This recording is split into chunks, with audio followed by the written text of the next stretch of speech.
Swayam Prabha. Digital India. Educated India.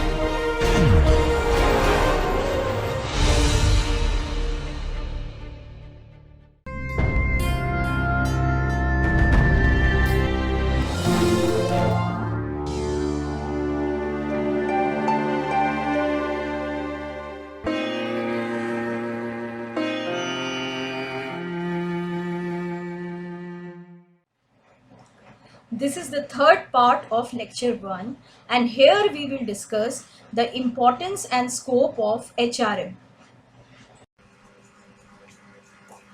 Moving on to the next topic, and that is importance of human resource management. Now, this can be categorized into different groups for whom HRM is significant. So we first start with significance of HRM for an enterprise.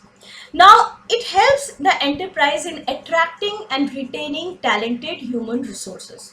Now, with the rising attrition rate, it is very important to think about retaining the employees, because the organization has already invested a lot in training them, developing them, and when they become experienced, there is a problem that they may leave the organization for better prospects. One thing. Second thing is that there is lot of poaching happening in the market nowadays, that other companies or similar companies, they try to steal away your employees. So you should, if you have attractive packages and the job is challenging, then people will not leave the organization. So you have to build a loyalty among the employees. So attracting and retaining, and also the jobs, if they are attractive, you will attract newer talented people from the outside.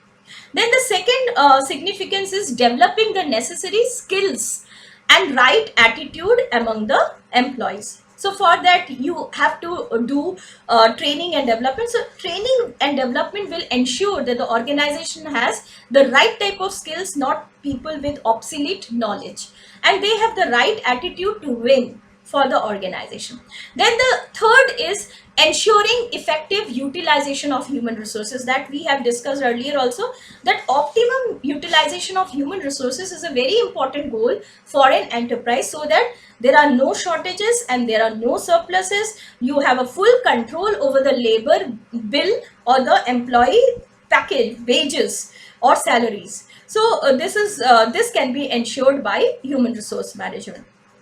The fourth one is securing willing cooperation of the employees. So if willing cooperation, that HR will ensure that people have the right kind of attitude to take up change and not pose hurdles in adapting to different techniques. So this is willing cooperation part. And the last one is ensuring a future team of competent employees. So always you have second line of managers ready to take up the higher position whenever the higher position people, they retire or they leave the organization.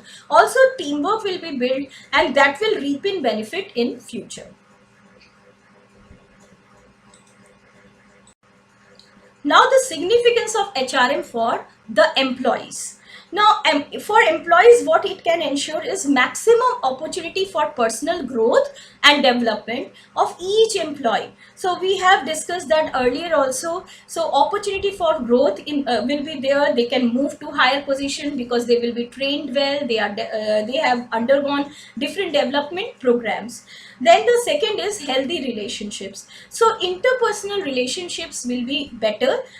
Through HR, we can ensure that. So there will be minimum strife in the organization, and the organization overall will grow. Then the third is healthy working environment and improved quality of work life. So that is a healthy work relationships will be there. Working environment is pleasant. People will love to work in the organization. There is the quality of work life is better. There are lesser chances of accidents. The people feel satisfied with the job. So this all these will be ensured by good HR practices. Then job satisfaction, we have already discussed, that will be again ensured by good HR practices. Then objective performance appraisal. So this is another thing. If HR is at place and the performance appraisal system is objective type, it means no partiality is there. So what will happen? People will put in maximum effort because they know that their efforts will be acknowledged by the management and they will get increments or promotions on the basis of their performance appraisal. Appropriate remuneration and incentives will be there, and they will love to work in the organization because their pay is higher, they are getting incentives. Take the example of Infosys. So in Infosys, we find that there is a concept of sweat equity. So the employees are given bonus shares and equity is issued to them, so they become the shareholders of the company because they have put in so much of effort. So these are the significance to the employees. The next level of importance is the social significance. Now, if good HR practices are there in every organization, so what will happen? They will generate more and more jobs. So it will provide suitable employment opportunities to lot many number of people, and all those people who are qualified and skilled, they will get opportunity to get employed.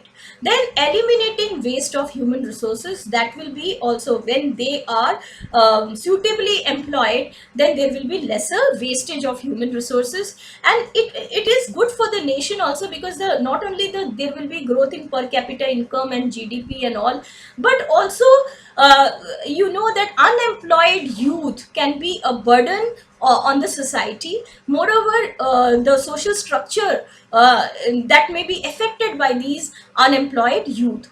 Then the last one is that maintaining a balance between the jobs available and job seekers. So if that can be maintained, then naturally the unemployment rate will go down.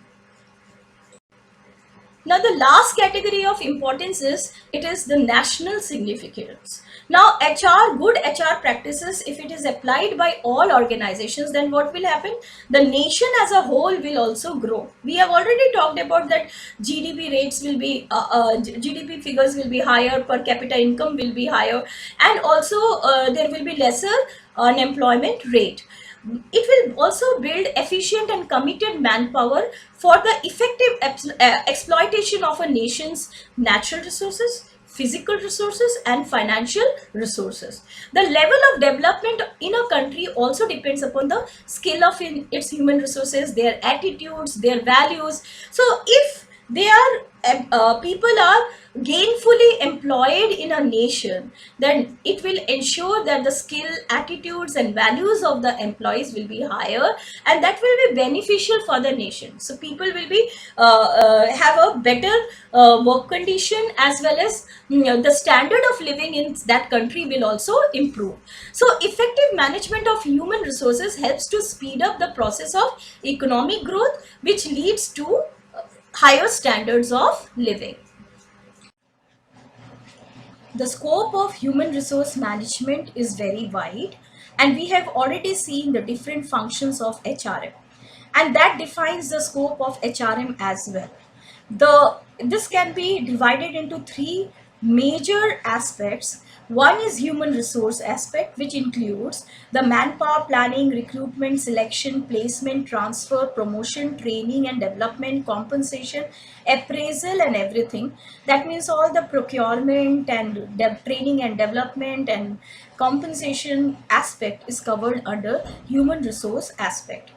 The next is the welfare aspect, the working condition, canteen, crash, restrooms, housing, transport, education, medical facility, and all types of social security comes under this aspect. The final one is the industrial relation aspect, that is how to maintain a good relations between the workers and the management, between workers and workers, and this include collective bargaining, grievance handling procedures, workers participation in management.